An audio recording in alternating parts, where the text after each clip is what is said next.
മറ്റൊരു വാർത്തയിലേക്ക് spot live കടക്കുന്നു. കോഴിക്കോട് എലത്തൂർ കൊലപാതകത്തിൽ പ്രതി വൈശാഖനെ കസ്റ്റഡിയിൽ വാങ്ങാൻ പോലീസ്. പ്രതിയെ കസ്റ്റഡിയിൽ വിട്ടുകിട്ടാൻ കൊയിലാണ്ടി കോടതിയിൽ എലത്തൂർ പോലീസ് കസ്റ്റഡി അപേക്ഷ നൽകും.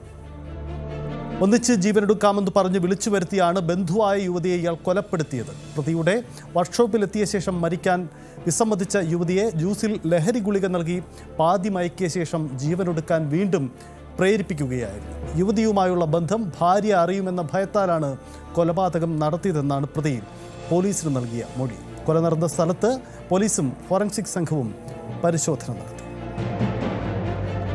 അനീഷ് കുമാർ ചേരുന്നുണ്ട്. അനീഷ്, വളരെ ഗൗരവമുള്ള വിഷയമാണ്. ഇത് സംബന്ധിച്ച് പ്രതിയുടെ വെളിപ്പെടുത്തലുകൾ എങ്ങനെയാണ്? ഇത് സംബന്ധിച്ച തെളിവുകൾ പോലീസ് ശേഖരിച്ചു കഴിഞ്ഞു.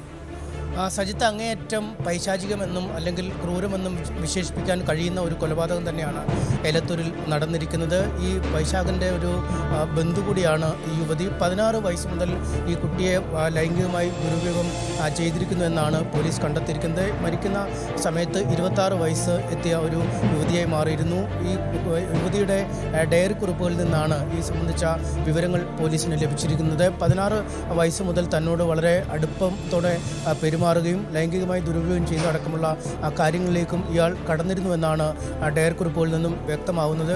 മറ്റ് പല സ്ത്രീകളുമായി ഇയാൾക്ക് ബന്ധമുണ്ട് എന്ന് ഈ യുവതിക്ക് മനസ്സിലാവുകയും ഇതേ ചൊല്ലി ചില പ്രശ്നങ്ങൾ ഉണ്ടാവുകയും ചെയ്തു. ഈ വൈശാഖൻ്റെ ഭാര്യയോടും മറ്റുള്ള ആളുകളോടും ഈ പീഡനം സംബന്ധിച്ച വിവരങ്ങൾ അല്ലെങ്കിൽ തങ്ങൾ തമ്മിലുള്ള ബന്ധത്തെക്കുറിച്ചുള്ള വിവരങ്ങളൊക്കെ അറിയിക്കും എന്ന് യുവതി പറയുകയും ചെയ്തു. ഇതോടെയാണ് പുറം ലോകം അറിഞ്ഞാൽ ഉണ്ടാവുന്ന ഒരു പ്രശ്നങ്ങൾ അതറിഞ്ഞാണ് ഈ കുട്ടിയെ ഒഴിവാക്കാൻ തീരുമാനിച്ചതെന്ന് മനസ്സിലാക്കാൻ കഴിയുന്നു. എന്തായാലും ഈ ഡയറി കുറിപ്പുകളുടെ അടിസ്ഥാനത്തിൽ 16 വയസ്സ് മുതൽ പീഡനത്തിന് വിധേയമാക്കിയെന്ന് കണ്ടെത്തിയതിൻ്റെ അടിസ്ഥാനത്തിൽ പോക്സോ കുറ്റമടക്കം ഈ പ്രതിക്കെതിരെ ചുമത്തുകയും ചെയ്തിട്ടുണ്ട്. കുറച്ച് നാളുകളായി ഇരുവരും തമ്മിൽ അത്ര ചേർച്ചയിൽ ആയിരുന്നില്ല ഉണ്ടായിരുന്നതെന്ന് പോലീസ് പറയുന്നു. ഈ പ്രശ്നങ്ങൾ പറഞ്ഞു തീർക്കാമെന്ന് കരുതി വീണ്ടും ഒരു അടുക്കുന്ന അവസ്ഥയിലേക്ക് എത്തുകയും ചെയ്തു. ഇതിനുശേഷമാണ് ഈ കേസിനാസ്പദമായ സംഭവം നടക്കുന്ന 24-ന് യുവതിയെ ഇയാളുടെ ഉടമസ്ഥയിലുള്ള ഇൻഡസ്ട്രിയൽ വർക്ക്ഷോപ്പിലേക്ക് വിളിച്ചു വരുത്തുന്നത്. ഇരുവർക്കും ഒന്നിച്ച് ജീവിക്കാൻ കഴിയാത്ത ഒരു സാഹചര്യമാണ്. ലോകം രണ്ടുപേരെയും സംശയ ദൃഷ്ടിയോടുകൂടി നോക്കുന്ന ഒരു സാഹചര്യമുണ്ട്. അതുകൊണ്ട് ഒന്നിച്ച് ജീവൻ ഒടുക്കാം എന്നാണ് ഈ യുവതിയോട് ഈ വൈശാഖൻ പറഞ്ഞത്. ഇതിനുശേഷം മയക്കുമരുന്ന് അല്ലെങ്കിൽ ഉറക്ക ഗുളികളൊക്കെ കയ്യിൽ കരുതിയാണ് വൈശാഖൻ ഈ ഇൻഡസ്ട്രിയൽ വർക്ക്ഷോപ്പിലേക്ക് എത്തിയത്. അവിടെ ഈ യുവതി എത്തുകയും ഈ യുവതിക്ക് ഈ ഉറക്ക ഗുളികകൾ നൽകി ഒരു പാതി മയക്കത്തിലേക്ക് എത്തുകയും ചെയ്തു.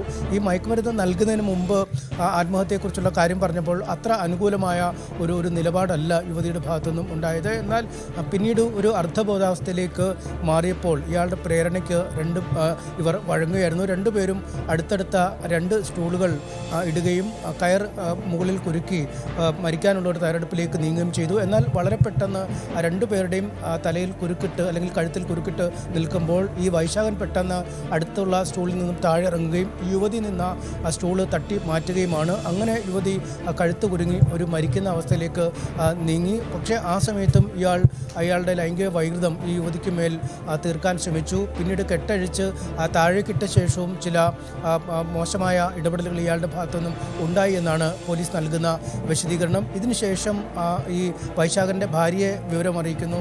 ഭാര്യ ഈ ഇൻഡസ്ട്രിയൽ വർക്ക്ഷോപ്പ് ഭാഗത്തേക്ക് എത്തുന്നു.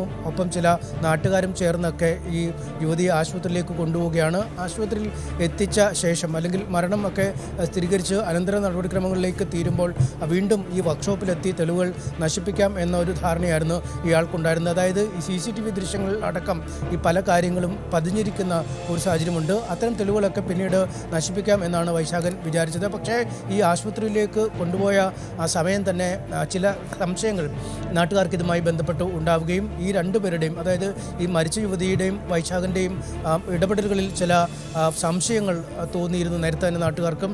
അത് പോലീസിനോട് പറയുകയും ചെയ്തു. ഇതേ തുടർന്ന് അപ്പോൾ തന്നെ പോലീസ് എത്തുകയും ഈ ഇൻഡസ്ട്രിയൽ വർക്ക്ഷോപ്പ് പൂട്ടി സീൽ ചെയ്യുകയും ചെയ്തു. പിന്നീട് നടത്തിയ പരിശോധനയിലാണ് CCTV ദൃശ്യങ്ങളിൽ നിന്നും ഇവരുടെ സംഭാഷണമടക്കം ലഭിക്കുന്ന സാഹചര്യമുണ്ടായി. ഉടൻ തന്നെ വൈശാഖനെ കസ്റ്റഡിയിലെടുക്കുകയും വിശദമായി ചോദ്യം ചെയ്യുകയുമായിരുന്നു. പിന്നാലെ ഇയാൾ നടന്ന സംഭവങ്ങളൊക്കെ പൂർണ്ണമായി സമ്മതിക്കുന്ന ഒരു സാഹചര്യവുമാണ് ഉണ്ടായത്. എന്തായാലും ഇന്ന് ഫോറൻസിക് ഉദ്യോഗസ്ഥരും മറ്റു വിരലട വിദഗ്ധരുമൊക്കെ സ്ഥലത്തെത്തി വിശദമായ തെളിവുകൾ ശേഖരിച്ചു. CCTV സിറ്റി പോലീസ് കമ്മീഷൻ അടക്കമുള്ള ഉന്നത ഉദ്യോഗസ്ഥരും ഈ സംഭവസ്ഥലം കാണുകയും ചെയ്തിരിക്കുന്നു. കോടതിയിൽ വൈകാതെ കസ്റ്റഡി അപേക്ഷ നൽകും. അതിനുശേഷമാവും ഈ സ്ഥലത്ത് എത്തിച്ചുള്ള തെളിവെടുപ്പ് അല്ലെങ്കിൽ വിശദമായ കേസുമായി ബന്ധപ്പെട്ട മറ്റു കാര്യങ്ങൾ, മറ്റാർക്കെങ്കിലും ഈ കേസിൽ ബന്ധമുണ്ടോ തുടങ്ങിയ കാര്യങ്ങളെക്കുറിച്ചൊക്കെയുള്ള വിശദമായൊരു അന്വേഷണം ഉണ്ടാവുക. എന്തായാലും വളരെ കൃത്യമായ സമർത്ഥമായ അന്വേഷണത്തിൽ കൂടിയാണ് അധികം വൈകാതെ തന്നെ, അല്ലെങ്കിൽ ഒരുപക്ഷെ ഒരു ആത്മഹത്യയായി മാറേണ്ട അല്ലെങ്കിൽ അതിനുള്ള സാഹചര്യ തെളിവുകൾ ഈ വൈശാഖൻ സൃഷ്ടിക്കുന്നതിന് മുമ്പ് തന്നെ ഇയാളെ പിടികൂടാൻ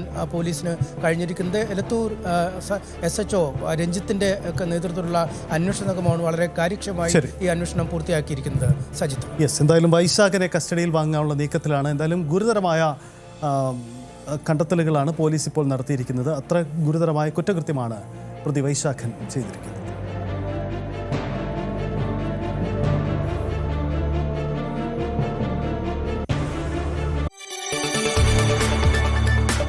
കൂടുതൽ വാർത്തകൾക്ക് News 18 Keralam YouTube channel subscribe ചെയ്യുക.